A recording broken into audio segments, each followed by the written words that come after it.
परमार्थाची करायची की संसाराची करायची? म्हणे परमार्थाची ही करायची आणि संसाराची ही करायची. म्हणे अगोदर परमार्थाची सांगतो आणि नंतर संसाराची सांगतो. ओ ज्ञानोबाराया म्हणे दोन्ही एकत्र सांगा. काय एकत्र सांगू? कारण याच्याही बुद्धीवरती जरा जोर पडला पाहिजे. कारण फुकट मिळालं की त्याची किंमत राहत. खूप अवघड आहे जमाना. त्याच्यामुळे कुठलीही गोष्ट कमवायची असेल ना तर स्वतःच्या जीवाला थोडा त्रास करून घ्या, जेणेकरून त्याची किंमत कळेल माणसाला. बरं का? ऐका, फुकट मिळलं तर याला किंमत कळणार नाही. म्हणे तुम्ही काय करा, दोन्ही सेवा एकत्र सांगा, जेणेकरून याच्या बुद्धीवरती जरा जोर द्यावा लागेल. मग ज्ञानोबाराय सांगतात. ज्ञानोबाराय म्हणतात सांगितलं, पण म्हणे ही तर फार सोपी भाषा झाली हो. हे तर कोणालाही कळतं. काय संसारी असावे, असून नसावे, संसारात राहावं पण असून नसल्यासारखं, आणि भजन करावे वेळोवेळा.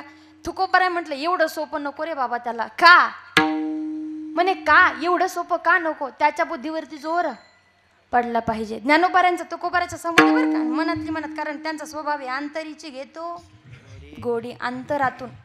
आणि देवाचा स्वभाव आहे अंतर ठेवून वर्तन करणं. आणि संताचा स्वभाव आहे अंतरातली अंतर संवाद करणं. याच्यामध्ये फरक आहे थोडा. ऐका, तिकडे आपल्याला अजिबात जायचं नाही, आपलं मंडपातच बसा.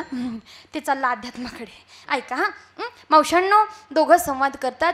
जगद्गुरु तुकोबाराय म्हणतात एवढं सोपं नको म्हणे. हा जगासाठी चांगला उपदेश आहे म्हणे, खूप सुंदर आहे. एखाद्या साध्या भोळ्याला उपदेश करायचा म्हटलं तर असा उपदेश करू शकतो, पण हा थोडा चतुर आहे, हा थोडा चालाक माणूस आहे म्हणे, याला थोडा वेगळा उपदेश करायचा. म्हणे ठीक आहे. आणि मग ज्ञानोबाराय सांगतात तुकोबाराया ऐका बरं का. म्हणे काय ऐकू? ओ तुकोबाराया, गंमत अशी होते म्हणे, पहिला माणूस देव बनवून पाठवतो तेव्हा गरुड बनवून पाठवतो. काय बनवून पाठवतो? गरुड बनवून पाठवतो. देवानं जगामध्ये दोन गोष्टी दिलेल्या असतात, एक तर धन आणि दुसरं आहे ना. ते जर नसेल तर जिवंत राहिलो असतो का? ऐका, एक तर पहिलं म्हणजे धन आणि दुसरं म्हणजे मन. दोन गोष्टी देऊन पाठवतो देव दिलेल्या असतात. पण गंमत अशी असते, धन जर संसारात लावलं तर संसार चांगला होतो. पण कुठेही नाही बरं का, जिथाली तिथंच. धन जर संसारात लावलं तर संसार चांगला होतो, आणि मन जर परमार्थात लावलं तर परमार्थ चांगला होतो. पण याचं जर उलट केलं ना तर मग काय म्हणतात ज्ञानोबाराय म्हणतात, चित्ताधारी स्त्रियेचे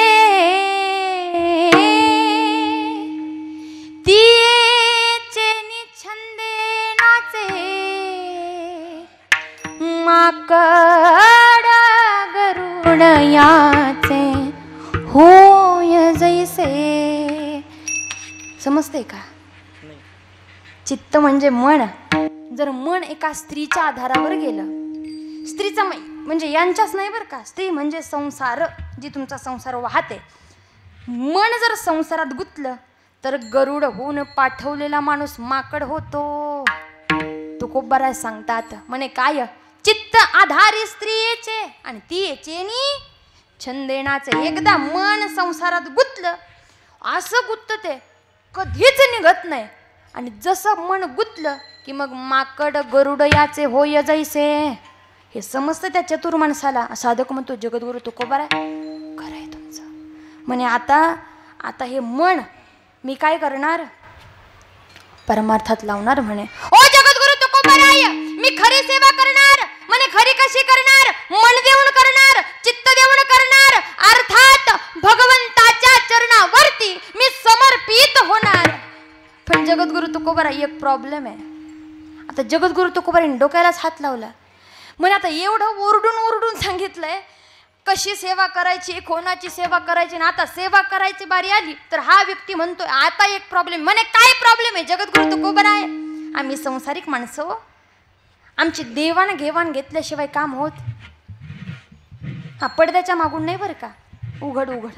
जगद्गुरु तुकोबाराय म्हणतात मायबाप ऐका, जगद्गुरु तुकोबाराय सांगतात तुला अपेक्षाचे ना देवाकडून, तुला पाहिजे ना देवाकडून काही, तर तुला म्हणे सगळ्यात मोठं दान दिलं, सगळ्यात मोठं दान. मग तर हा उठूनच उभा राहिला. सगळ्यात मोठं दान. त्याला वाटलं एखाद्या 2-3 लाखाची किंवा 2-3 कोटीची लॉटरी मिळते की काय. पण जगद्गुरु तुकोबाराय म्हणतात अरे वेड्या, ते धन तुला कितीही मिळालं तरी एक दिवस ते सगळं इथं सोडून जायचंय, म्हणून त्या धनाची अपेक्षा करू नको. सगळ्यात मोठं धन. बरं मला सांगा, सगळ्यात जास्त भीती कशाची राहते? मरणाची. मरणानं काय होतं? जीव निघून जातो, बरोबर की नाही? मरणानं जीव निघून जातो. अर्थात सगळ्यात जास्त भीती मरणाची आहे, सगळ्यात जास्त भीती जीव निघून जाण्याची आहे. मग जगद्गुरु तुकोबाराय म्हणतात, ज्याची खरी सेवा त्याच्या भय काय जीवा. ए वेड्या, अरे पाहिजेच ना तुला काही, तर तुला सगळ्यात मोठं दान भेटेल. काय? तुझ्या जीवाला भय राहणार नाही. ओ जगद्गुरु तुकोबाराय, हेच का दिलं देवानं? दुसरंही देऊ शकत होता ना. तर जगद्गुरु तुकोबाराय सांगतात, हे याच्यासाठी दिलं. कशासाठी दिलं? हे याच्यासाठी दिलं जेणेकरून तू आता तरी परमार्थाला लागावा. ओ जगद्गुरु तुकोबाराय, म्हणजे माझा जीव चांगला राहणार आहे आणि मग मी परमार्थाला लागेल, याचं कनेक्शन काय? जगद्गुरु तुकोबाराय म्हणतात, माणसाचा एकच स्वभाव आहे. माणसाला विचारलं किंवा सांगितलं, ओ बाबा परमार्थ करा ना, माणसं म्हणतात, ताई एवढंच तर जीवन आहे, मस्त खायचं प्यायचं आणि बाधिकेचा फाटा त्याला फुटलेला आहे. ऐका, जगद्गुरु तुकोबाराय म्हणतात, बाधिकेचा फाटा फुटलाय म्हणून माणसं म्हणतात जोपर्यंत आहे तोपर्यंत चांगलं जगावं. आता तुला तुझ्या जीवाला भीती राहिली नाही, मग आता तरी परमार्थ कर. ओ जगद्गुरु तुकोबाराय, परमार्थ करू आम्ही, पण परमार्थ करायचा कसा? पुन्हा तिथंच येतं बरं का गणित. कारण परमार्थाचं गंमत अशी आहे, शून्यापासून सुरुवात होते, शून्यापर्यंतच. झोपले का तुम्ही? नाही ना? ऐका, परमार्थाचं गंमतच तशी, शून्यापासून सुरुवात होते नाही शून्यापर्यंतच येऊन थांबते. पुन्हा तिथंच आला व्यक्ती, परमार्थ करायचा कसा? म्हणे परमार्थ करायचा आहे तर एवढा सुंदर परमार्थ करा आणि देवाच्या आवडीचा परमार्थ करा. काय देवाची आवड? आवडी देवासी तो एका प्रकार नामाचा उच्चार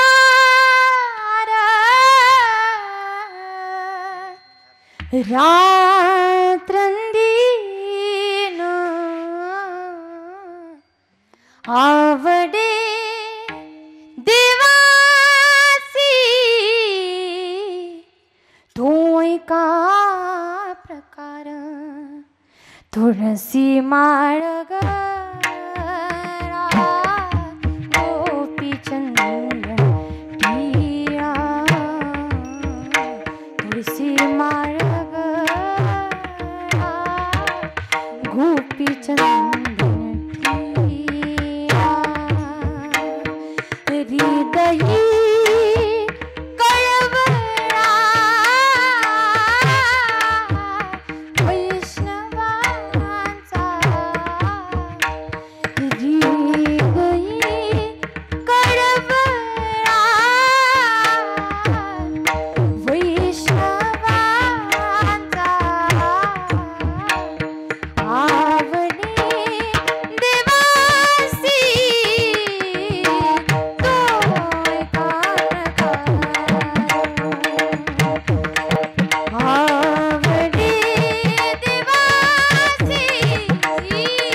निर्माण होते.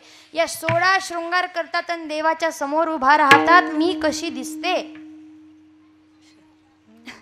मला सांगा, देव सांगणार आहे का तुम्हाला कशी दिसते म्हणून?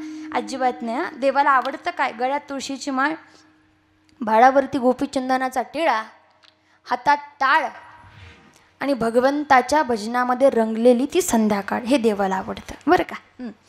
आणि म्हणून देवाच्या आवडीचा परमार्थ कर. ओ जगद्गुरु तुकोबाराय, परमार्थ जर संसारात राहून करायचा असेल तर सोपा आहे. म्हणे कसा करायचा? म्हणे तू जर स्त्री असशील तर सासू सासऱ्यांची सेवा कर. इथलं नाही सांगत मी, देवपिंपरीचं सांगते आमच्या. काय कर? सासू सासऱ्यांची सेवा कर, परमार्थ करायचा आहे आई वडिलांची सेवा कर, परमार्थ करायचा आहे पांडुरंग परमात्माचं भजन कर, परमार्थ करायचा आहे याच्याही पुढे जाऊन सांगेल परमार्थ करायचा आहे मायबाप आपला परमार्थ फार सोपा आहे हो. आपला परमार्थ तो कोणचा, जन्मभर असं राहा की कधी कोणी आपल्या, समजतंय ना? हां, बोलायची गरज पडत नाही आमच्या मावशांना, फार हुशार आहेत त्या. कधीच आपल्या आबरूवरती कोणी हात उठवला नाही पाहिजे, एवढं सुंदर जगायचं. कारण असं म्हणतात की बाईची इज्जत आहे की नाही ती काचेसारखी असते, एकदा फुटली पुन्हा ती कधीच जोडता येत नाही, आणि जरी जोडली तरी त्याला चिरा मात्र नक्की राहतात. म्हणून ऐका, आपला परमार्थ तो, आणि तुमचा परमार्थ जर दिसलाच तुम्हाला कोणी भुकेलेला प्यासेलेला तर त्याला पाणी पाजा, जेवण घाला, त्याच्या एवढा आनंद जगामध्ये कुठलाच नाही गड्या. ऐका, एकामेकाची सेवा करा आणि एकामेकाशी सुंदर वागा, हाच परमार्थ आहे. बरं मला सांगा, कोणचा कीर्तनकार किंवा कोणत्या संतांनी सांगितलंय सगळा संसार सोडून द्या, अंगावरती भगवे वस्त्र घाला, हातात कमंडलू घ्या, हिमालयावरती जा? अजिबात नाही.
परमार्थ आहे. ओ जगद्गुरु तो खूप बरा, ठीक आहे म्हणे परमार्थ शिकलो आम्ही, आता 8:30 कदाचित वाजले असतील म्हणे, चला पटापटच पुढे चला म्हणे.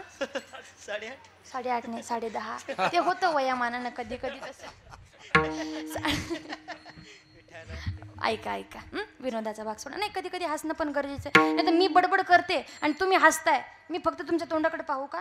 मला पण हसू द्या ना कधी कधी. हा ऐका विनोदाचा भाग सोडा. चला 10:30 वाजून गेलेत, चला तुकोबर आहे, पटापटा पुढे चला म्हणे. जगद्गुरु तुकोबर आहे, ठीक आहे, आता फक्त आम्हाला एकच गोष्ट सांगा. म्हणे काय गोष्ट सांगायची? जगद्गुरु तुकोबर आहे, खरी सेवा करू. ठीक आहे, हां खरी सेवा करू.